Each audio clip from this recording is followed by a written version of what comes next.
Put your best face forward with our new and improved razors. This is News Talk. All right, you're welcome along. It's Thursdays Off the Ball. Nathan with you until 10 o'clock. We've got a busy show ahead. There are Europa League semi-finals getting underway in an hour. Manchester United and Arsenal involved. We'll keep a close eye on them and reflect on a huge night for Manchester City. John Giles will join us at 7:30. Vinnie Perth will keep an eye on the night's games for us. We'll talk to him on the football show, and we'll check in with Owen Doyle, who once again is racking up the goals across in England. He's playing with Bolton Wanderers at the moment, so we'll chat to him about this season and his career so far. He's had a long and successful one in English football. After 8 o'clock, we're going to check in with Paul Ganey. It's been a long old winter in Kerry since that late Marqueen goal for Cork in the Munster semi-final, so we'll check in with Paul ahead of the resumption of the league, and we'll talk to Robin Copeland, who is playing over in the French second division, which is as tough and, well, really violent as you will get in sport, and he'll chat about that in his time with Connacht and Munster as well. 53106 is the text number. At Off the Ball, we are returning to normality is what Micheál Martin tells us. Thank Christ for that. Joe Malloy, good evening. How you doing? Yeah, it is. Thank Christ for that, exactly. The sun is shining. I'm suddenly starting to feel good about life again. I know. It's nice. It does feel within touching distance, doesn't it? We're almost there. Please God, we are almost there. Have you been out playing golf yet? No, I haven't. Hope to very soon. Itching to get back and do all that stuff. I'm just flicking through the news, I guess, as it comes in. Cinemas can reopen on the 7th of June. Sure, we're away in a hack if we're allowed open. If the cinemas are allowed back, we're all bets are off, no? I would imagine so. Well, I think... Were they talking about indoor drinking from the beginning of July? Pubs open again beginning of June for outdoor drinking. Though if you walk the streets around here in Diggs Lane of an evening, you'll find that outdoor drinking has been back for quite a while. In fairness, there's nowhere else for people to go, so what can they do? Yeah, exactly. Will O'Callaghan has a big smile on his face, not because everything is reopening, but because Offaly, it turns out, are back. Shane Lowry is the JP McManus of Offaly.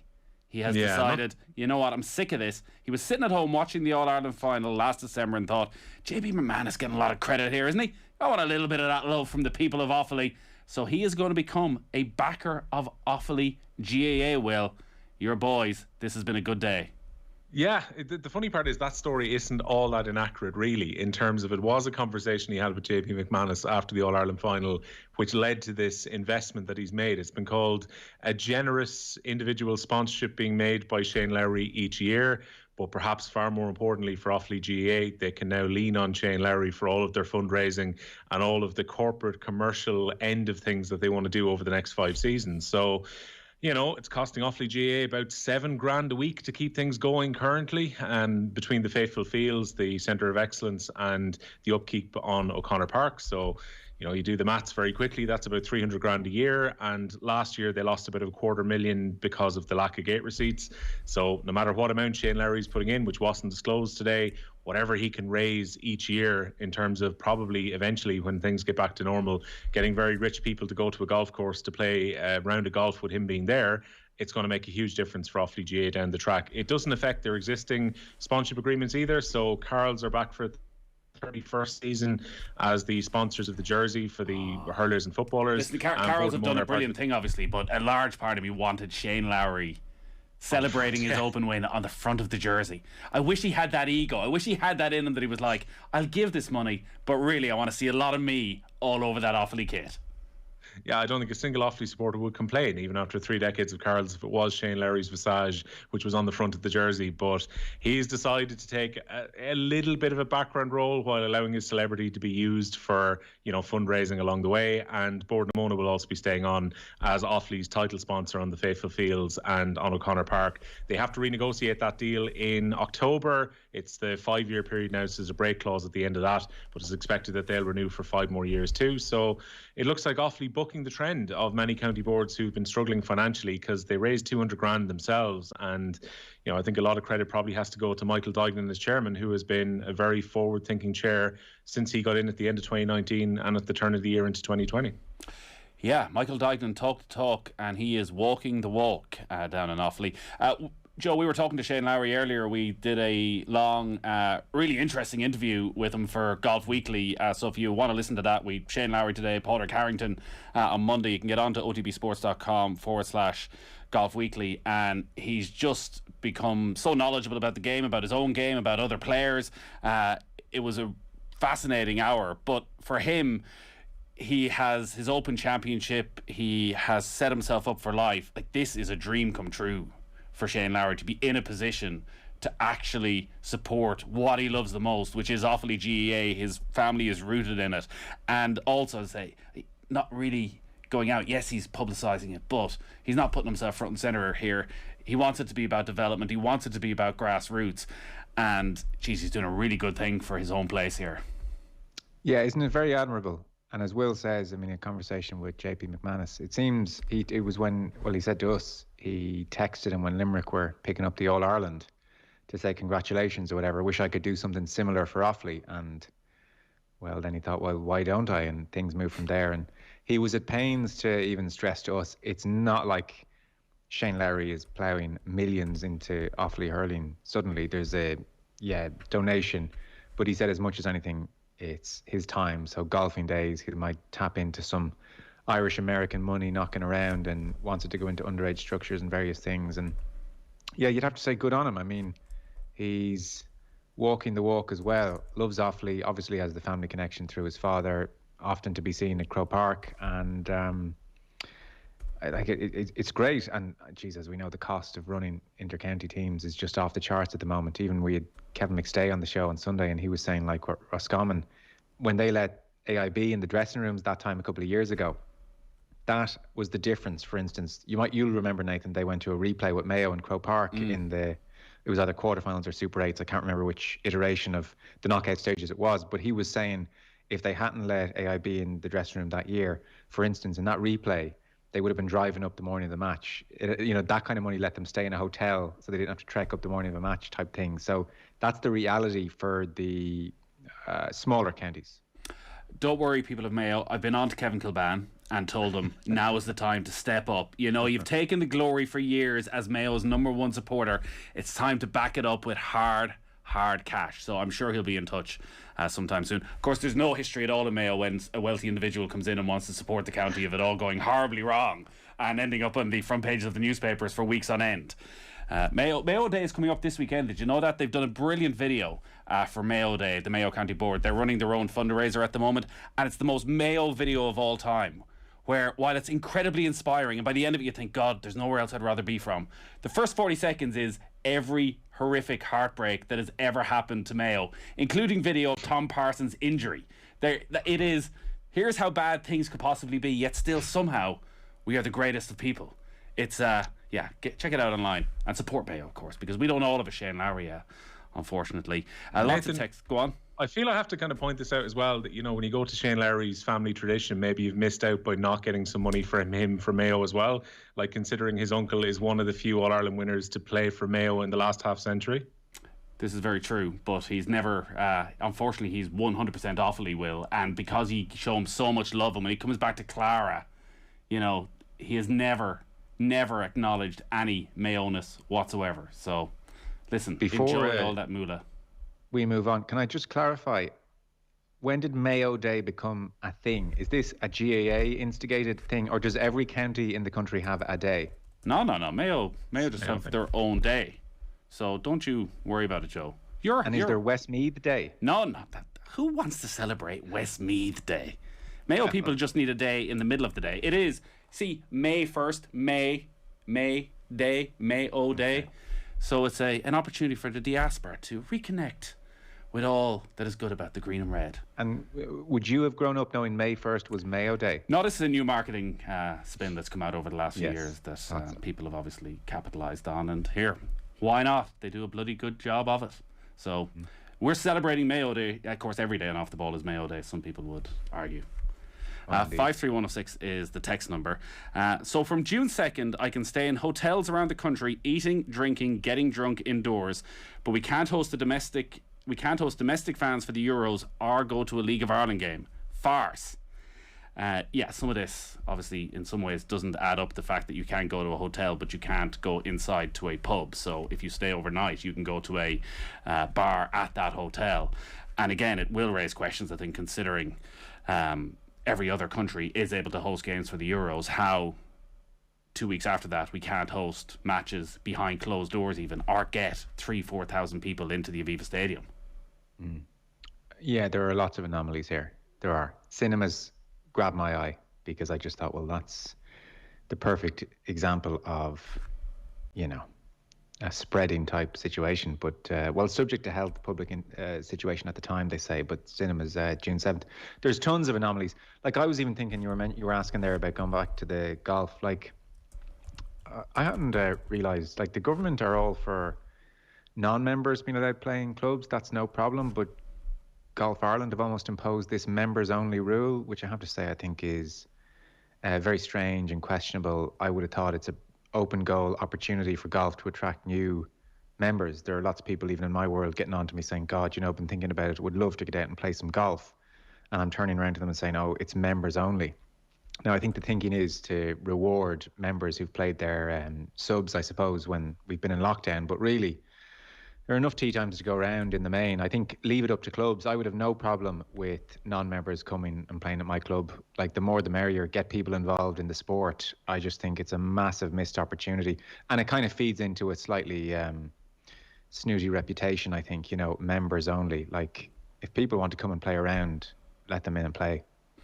I assume that's going to change in the next couple of weeks as well, once inter-county travel resumes. Lads, why does nobody wealthy ever invest in Irish grassroots soccer? It's a fair question. Unfortunately, they've yet to find that individual. I do think that there are people who at local level make investment, but there's never been that massive investment from one individual for grassroots. Obviously, there has been at the very top of the game around the international manager. Here, Nathan. It should be Mayo week rather than a Mayo day, says John, exiled in Clonmel. Well, don't be giving us ideas, John. That'll be coming next year when we're all back together. The news round off the ball on News Talk is with thanks to Gillette. We don't just play the game, we change it. Gillette, made of what matters. Where are you starting, Will? We'll start with the government restrictions, lads, because the government have finally given the green light for adult team sports training to resume from May the 10th. Those sessions will have to be non-contact and will be in pods of up to 15. No word is yet on when full contact training can resume. Matches at non-elite level without supporters will be permitted again from the 7th of June. It's not expected that any trial events for supporters would take place before July. Also on the date of the 7th of June, gyms and swimming pools will be allowed to reopen as well. So supporters back potentially from mid-July? Yeah, potentially. The only thing is that Leinster Rugby were really kind of pushing the boat out about the idea of having trial games for supporters to come back. Like, the rugby season is going to be over by July, so I just wonder which sporting organisation is likely to take up the mantle. Will it be the GA? Will it be League of Ireland trying to get limited crowds in? Because surely someone has to take that step before the government actually allow it to happen. It does definitely raise the possibility, though, there will be some sort of a crowd in for the All-Ireland finals. Yeah, like late August, there should be a very good chance at that point. I mean, we tend to kind of follow what happens in the UK, and when you see supporters in the weeks just gone by with the snooker, the Carabao Cup final from last week, once we see the European Championships, albeit without games in Dublin, taking place with limited crowds, I would imagine we'll probably follow on from them, because a lot of the country is going to be vaccinated. Even if we look at conservative numbers of supply coming into the country over the next 10 or 11 weeks, basically everybody vulnerable should be fully vaccinated by the middle of July. And quite a few young people will have had their first shot by that point too. So it's difficult to see an argument for not allowing supporters back into stadiums at that point. Like, you can kind of understand cautiousness up until now, but once we get into the middle of the summer, there's going to be a lot of people vaccinated. Joe, today, I'm not sure if you're aware, is the 25th anniversary of one of the greatest, most memorable moments in the history of the Premier League. Kevin Keegan. When you do that with footballers, like he said about Leeds, and when you do things like that about a man like Stuart Pearce, I've kept really quiet, but I'll tell you something. He went down in my estimation when he said that. We have not resorted to that, but I'll tell you, you can tell him now, I'll be watching it, we're still fighting for this title, and he's got to go to Middlesbrough and get something. And I'll tell you, honestly, I will love it if we beat them. Love it. You know the way, like, some anniversaries, you think, oh, that can't be that long ago. 25 years feels about right for that. It does feel like such a different world entirely. From memory, someone will text in. I didn't know you were going to bring this up, but from memory, was Big Ron in studio with Richard Keys? That's how I remember it. It could be wrong, but yeah, it was pretty amazing. And I know you can dig down deeper, and Newcastle had already blown it at this stage, and there was the 4-3 against Liverpool, and it wasn't that caused the collapse. The damage had already been done. It is, in a way, though, such a shame, because it's probably the first thing you think about now with Kevin Keegan. Like, it is his legacy in a way, considering we're talking about a 2-time European Footballer of the Year, one of the greatest English players there has ever been. Ask someone of our generation about Kevin Keegan, and that is probably the first thing that comes to mind. Yeah, it's not really fair, is it? It feels so kind of basic is the word I'm looking for, as in naive. You know, like Alex Ferguson would say a few things and managers react, and you just sort of feel like, in hindsight, how were they falling for this? I guess Rafa sort of did with the facts thing. That was the last time I remember, quote unquote, mind games being talked about in a non-ironic way. Yeah, that was proper mind games as well. Whereas now everything is just mind games. 53106 is the text number. Will you have a bit more info on that Shane Lowry story? Yeah, Shane Lowry says he'd die a happy man if he gets to see another Offaly player walk up the steps in Croke Park. The 2019 Open champion has become a partner and sponsor of Offaly GA for the next 5 years. Faithful County Chairman Michael Duignan says the Clara native will be making a generous financial donation each year, as well as helping out with their fundraising initiatives. As part of Lowry's support, bursaries will also be made available for players at third level, and he'll be lending his expertise as an elite sportsman to the county's underage panels too. Lowry reveals that he decided to get involved following a conversation with Limerick businessman JP McManus after last December's All-Ireland hurling final. What I'm able to give to Offaly is a lot less than what they're able to give to Limerick. So, I just see what they did. And I sent JP a text that night and I said, look, I'm sure the people in Limerick are very proud and very happy and very grateful of what you and all your family have done for Limerick and Limerick GA and Limerick hurling. And, I did say to him in the text that I'd only love to be able to do something for Offaly someday, and JP texted me back and he said something along the lines of, about the underage system and getting involved in that, and that's what it's all about. And that's where they looked at and putting good structures in place. So yeah, I decided I talked to my dad that night as well, and my dad, albeit it was a Sunday evening, so he might have had a pint or two of Heineken on board, but he, we talked about it that evening. My dad's very passionate about Offaly GA and always has been. And, we both talked about both of us getting involved and our family getting involved, and trying to push it that way. So I text Michael, I'm sure he did as well. And we got the ball rolling there. And then I met Michael over Christmas.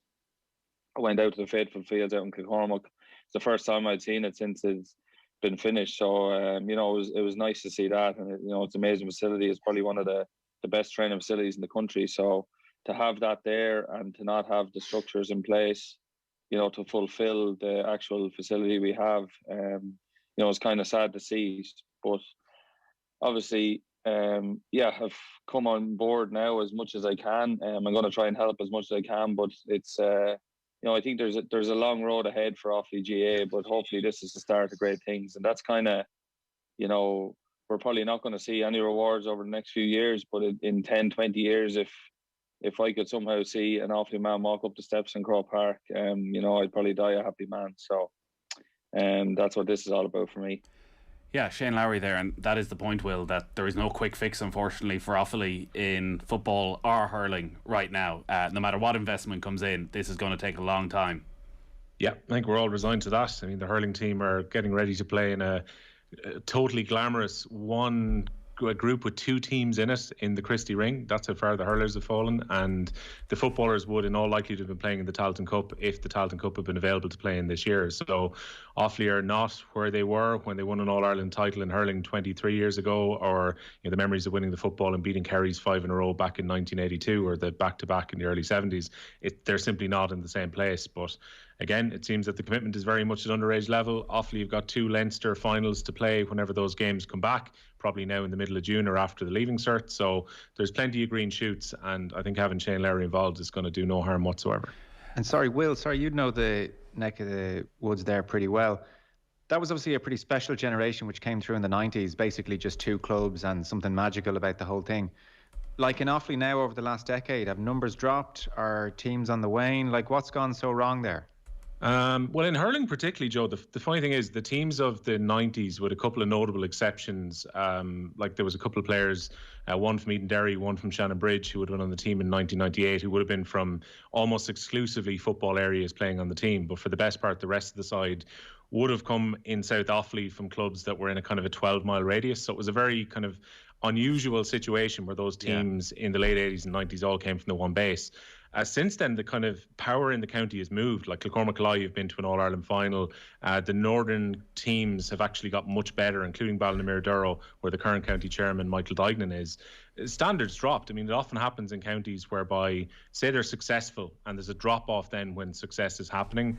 And in Offaly, there's just not a playing base. If not everything is being, not every bit is being squeezed out of the playing pool that you have, you're going to fall down the ladder. And I think there has been an improvement. The fact that the teams are back into Leinster minors this year springs a bit of hope. The under-20s have been better over the last couple of years, but it's going to take a succession of teams in order to rebuild, particularly in hurling. I think the footballers are a bit further down their development than the hurlers right now.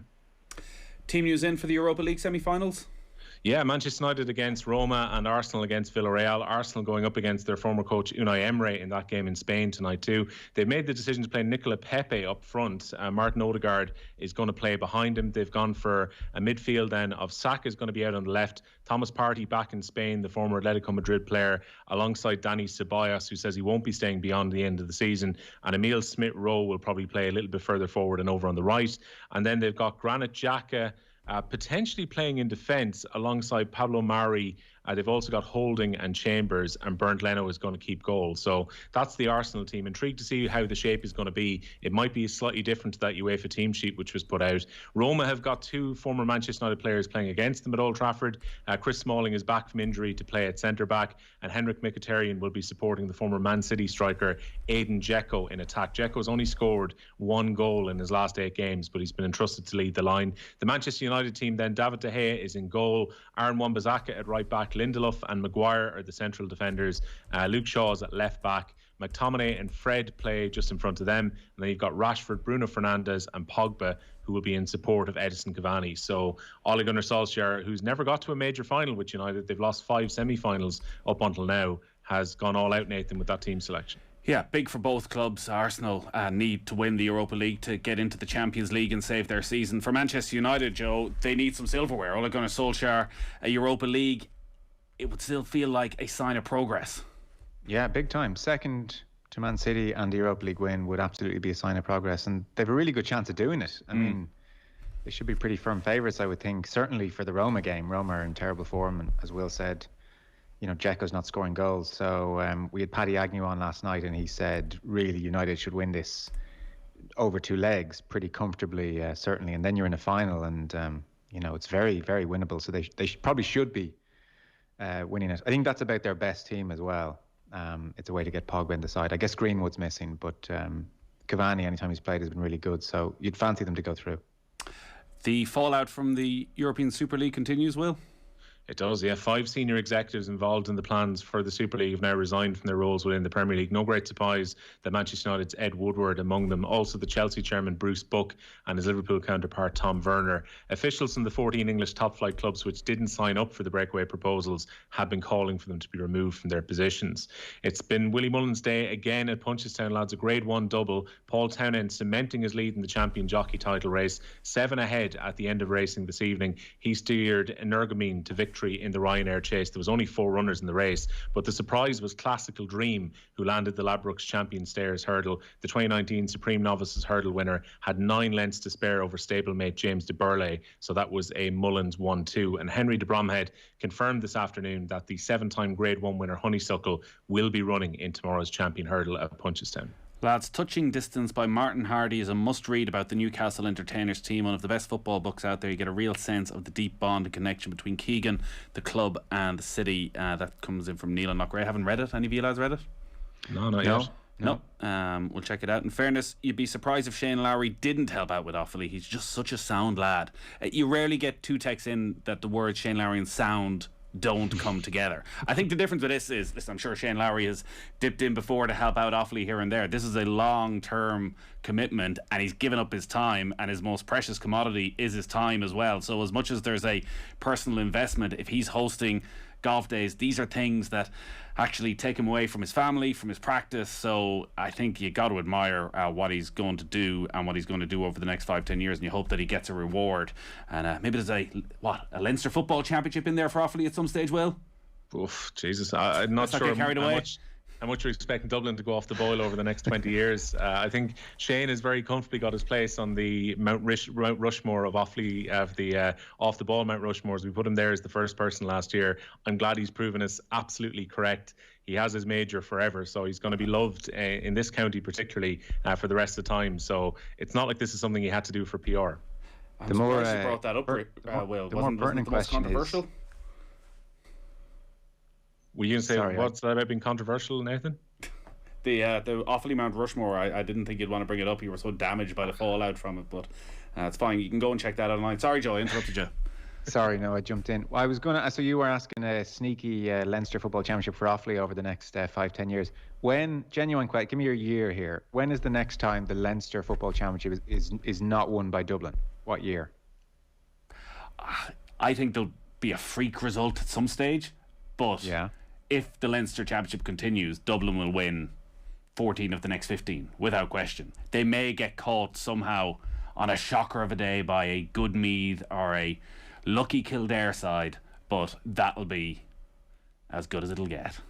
Yeah, I think you could get a 2011 result, Joe, like that Meath semi-final where a team plays just a one-off brilliant game and Dublin are poor and they get knocked out. Like the knockout championships over the next year or two, or this year maybe Dublin get caught. But like even last year, the fact that within Leinster itself, Westmeath went all out defence and kept them to 12 points, and that felt like a credible result. They're so far ahead at the moment, it's difficult to see it in the next 5 years at least. 10 years. Maybe around 25, 26, somewhere in that range maybe. No, 10 years, comfortably. How exciting. What they need is Joe Malloy, all that big TV money, start investing in Kildare football, Joe. I reckon I could buy a football or two. Yeah, there you go, lads. Best of luck. Will, Joe, great stuff as always. All right, cheers, lads. As I said, we've got a full Shane Lowry interview up on Golf Weekly. It's online now. If you get on to otbsports.com/Golf Weekly, you can sign up for all of that. We had Padraig Harrington earlier in the week for an extensive interview as well. The regular pod's there also, so check that out now. So the plan for the evening, we got Paul Geaney and Robin Copeland coming up after 8 o'clock. On the football show, we'll check in with Owen Doyle and Vinnie Perth, keeping an eye on all the evening's football. But as always, at 7:30 on Thursday, up next is John Giles. The News Round on Off the Ball. With Gillette, we don't just play the game, we change it. Gillette, made of what matters. Hi, David Keeling here. At Keelings, we like to work in harmony with nature, which includes looking after our little friends, the bees. Our Great Rewilding project plans to help reverse the declining population of bees and other pollinators, and we'd love you to join us. To help get this underway, we plan to scatter 100 million wildflower seeds across Ireland. Look out for our special Keelings Great Rewilding punnets to get your free wildflower seeds, or visit keelingsgreatrewilding.ie. Keelings, love to grow. This is Sean. Oh no. Sean's just opened his latest heating bill. Not heating a small country, you know. What Sean really needs is the Hub Controller, the only smart thermostat in Ireland, independently proven to save money on home heating bills. Guaranteed savings of €20 a month. I'll take that. And for a limited time, Sean can also buy the Hub Controller for just €100, saving €280. Nice one. Save on bills, save the planet. Visit thehubcontroller.com. T's and C's apply. Find your perfect Chromebook at Harvey Norman. If you're looking for a new way to laptop, Chromebooks are fast, easy and secure. They're really easy to set up with your Google account, plus come with free built-in virus protection. Get the Asus Chromebook C523 with all the apps you love, like YouTube, Spotify and Netflix on the Google Play Store. Now only $319, save €30. Shop our full range online at harveynorman.ie or safely in